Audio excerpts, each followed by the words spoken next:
Shalom à tous, je bénis encore le Seigneur pour vos vies et tous ceux et celles qui sont présents. Alors nous sommes au 4e jour de notre programme sur le cours de la pneumatologie qui est l'étude du Saint-Esprit. Nous avons parlé précédemment sur les dons du Saint-Esprit. Maintenant nous allons parler du Saint-Esprit sur les symboles du Saint-Esprit. Nous avons souvent entendu parler des symboles du Saint-Esprit et il y en a plusieurs. Et nous allons les comprendre aujourd'hui par l'aide du Saint-Esprit. Nous avons l'eau. Premièrement, parlons de l'eau. C'est faire référence au baptême. Donc, mais c'est aussi établir des liens. C'est aussi établir des liens avec une réalité bien palpable, car nous savons comment l'eau désaltère. Elle fait vivre et elle est indispensable à notre corps. L'Esprit Saint est cette eau vive qui nous abreuve, qui jaillit en nous. Et cela nous rappelle aussi Jésus et la Sunamite, qui demandait de l'eau à la Sunamite. Dans cette histoire de Jean chapitre 4. Et nous avons l'huile. Le symbolisme de l'huile d'onction est significatif donc de l'esprit. Jésus-Christ signifie oint de Dieu. Pour mieux comprendre ce symbolisme de l'huile, il faut se référer à des parties de l'Ancien Testament qui est choisi et oint d'huile. Donc dans l'Ancien Testament, nous avons vu que ceux qui sont choisis, ils sont oints d'huile. Maintenant, comprenez ceci.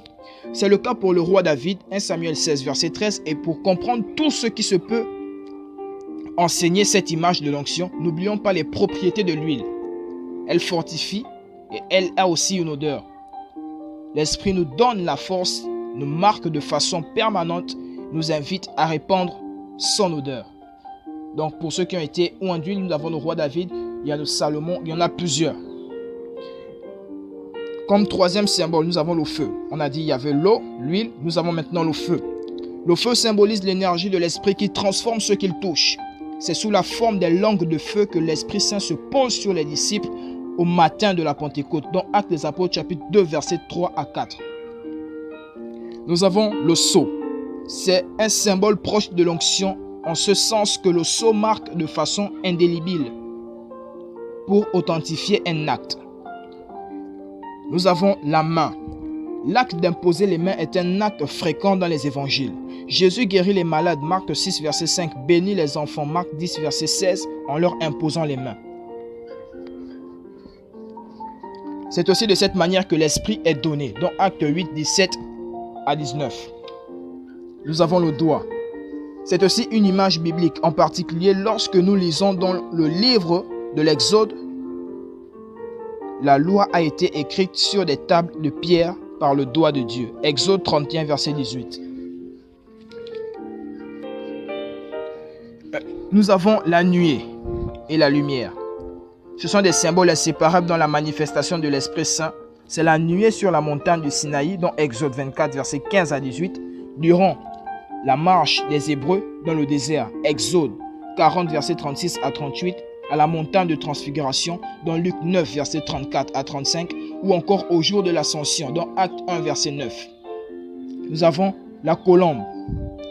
Pour saisir toute portée de ce symbole, il faut savoir que depuis des millénaires, la colombe est porteuse de vertus protectrices. Une colombe peut nous accompagner silencieusement et être là alors qu'on ne se rend même pas compte, on ne s'en doute pas. D'ailleurs, elle est offerte lors des sacrifices de purification, dans Luc 2, verset 24, par les fidèles les plus modestes.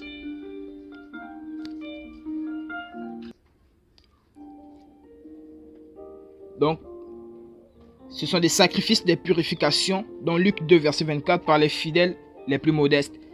Et c'est elle qui descend sur Jésus lors de son baptême au Jourdain et elle y demeure.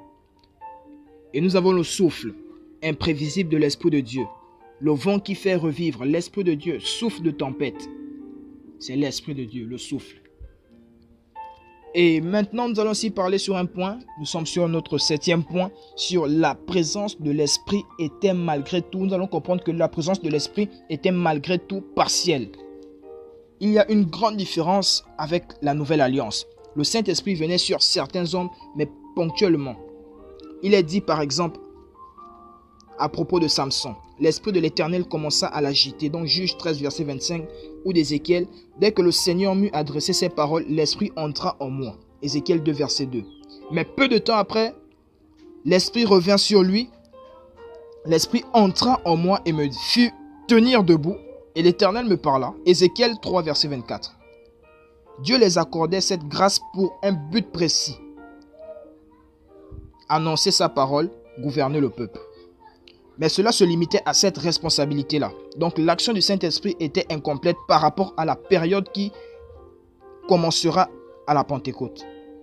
Elle était incomplète. Alors, je bénis le Seigneur pour tous ceux et celles qui ont écouté et qui ont pris part encore à ce message pour la énième fois. Que Dieu bénisse vos vies, que Dieu remplisse vos cœurs d'amour dans le nom puissant de Jésus-Christ. Et j'aimerais encore fortifier la vie d'une personne qui m'écoute pour dire que n'abandonne pas dans toute situation et ne minimise pas celui que Dieu a mis à tes côtés pour t'aider à avancer. Ne néglige pas celui qui est à tes côtés. Ne néglige pas celui que Dieu a mis sur ton chemin pour te propulser vers l'avenir. Souvent, on néglige les personnes qui sont proches de nous parce qu'on regarde l'apparence physique. Mais on ne sait pas que même l'eau sale aussi peut nous aider à éteindre du feu.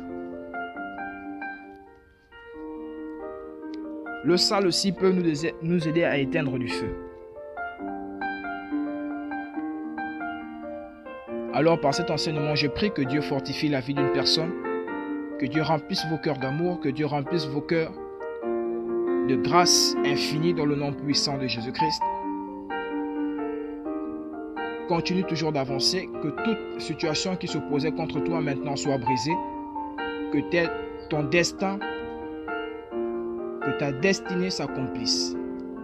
Plusieurs personnes se plaignent des difficultés, se plaignent des tourments, se plaignent des montagnes qui se dressent sur leur chemin, mais ne savent pas que toute personne appelée à un grand destin vit des grands combats. Vit toujours des grands combats. Alors je bénis le Seigneur pour vos vies. Que la grâce de Dieu vous soit tous accordée au nom puissant de notre Seigneur Jésus-Christ. Amen.